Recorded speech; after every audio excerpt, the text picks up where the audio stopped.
नमस्कार. आजच्या लेक्चरची समरी आपण बघणार आहोत. तर त्या समरीमध्ये आपण ट्रान्समिशन ऑफ डिसीज म्हणजे काय की जे आपल्या बॉडीला इझी कंडिशन मध्ये ठेवत नाही तो डिसीज है ना. तर हे जे ट्रान्समिशन आहे म्हणजे कुठल्या मार्गाने आपल्याला रोग होऊ शकतो हे एकदा कळलं तर प्रिव्हेन्शन करायला अर्थातच सोपं जातं. तर ट्रान्समिशन ऑफ डिसीजेस मध्ये 5 प्रकारचे प्रकार येतात.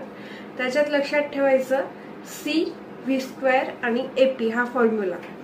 C म्हणजे कॉन्टॅक्ट ट्रान्समिशन, V म्हणजे व्हेइकल ट्रान्समिशन, वेक्टर ट्रान्समिशन आणि A म्हणजे एअरबॉर्न ट्रान्समिशन आणि P म्हणजे प्लॅसेंटल ट्रान्समिशन. तर C, V² AP हा फॉर्म्युला लक्षात ठेवला तर हे जे आहे पुढचे पॉइंट्स ते लक्षात ठेवणं सोपं जाईल. त्यानंतर सर्वात जे पहिलं आपण बघितलं कॉन्टॅक्ट ट्रान्समिशन, त्याच्यामध्ये प्रकार पडतात 2. एक आहे डायरेक्ट ट्रान्समिशन आणि दुसरा आहे इनडायरेक्ट ट्रान्समिशन. तर डायरेक्ट ट्रान्समिशन मध्ये काय होतं, तुमच्या शरीराचा डायरेक्ट संपर्क येतो दुसऱ्या शरीराशी. मग त्याच्यात आहे गुप्तरोग, त्वचारोग. त्वचारोग पण सगळे त्वचारोग नाही, तर त्वचारोगांमध्ये आहे पण बरेच प्रकार पडतात. तर त्यात जे त्वचारोग डायरेक्ट कॉन्टॅक्टने होतात ते त्वचारोग याच्यात मोडतील आणि गुप्तरोग. दुसरा आहे इनडायरेक्ट. तर इनडायरेक्ट ट्रान्समिशन मध्ये येतं अप्रत्यक्ष ज्याच्यात रोगाचा प्रसार होतो त्यात, जसं की वापरलेले कपडे, भांडी यांच्याकडून. तर हे झालं कॉन्टॅक्ट ट्रान्समिशनचे प्रकार.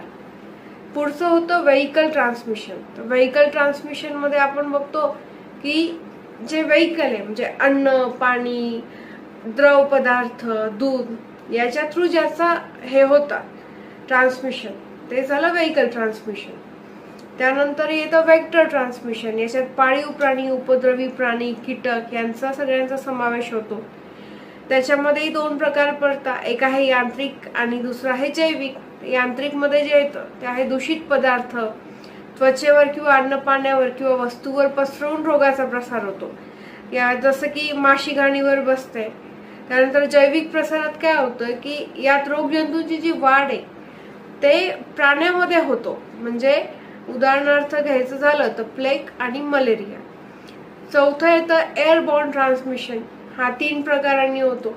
त्याच्यात आहे ड्रॉपलेट आणि ड्रॉपलेट न्यूक्लिया, ड्रॉपलेट इन्फेक्शन आणि ड्रॉपलेट न्यूक्लिया. आणि तिसरा जो प्रकार येतो तो येतो इन्फेक्टेड डस्ट.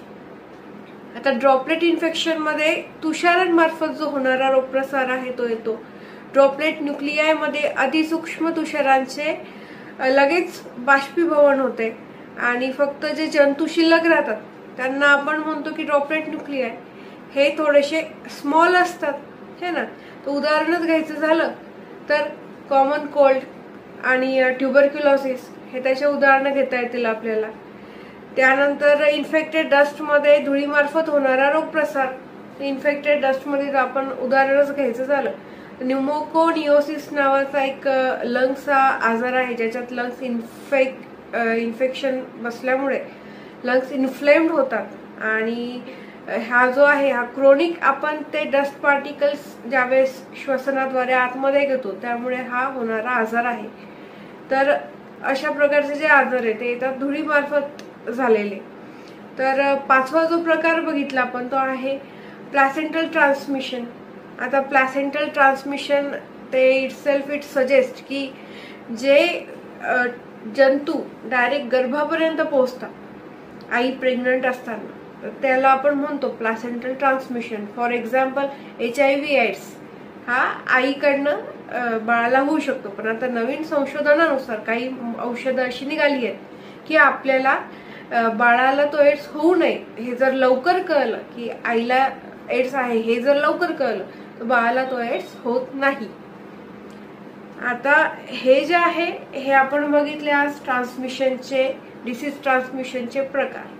तर पुढच्या लेक्चरचे लिंक, पुढच्या लेक्चरची समरी लवकरच मी शेअर करेन.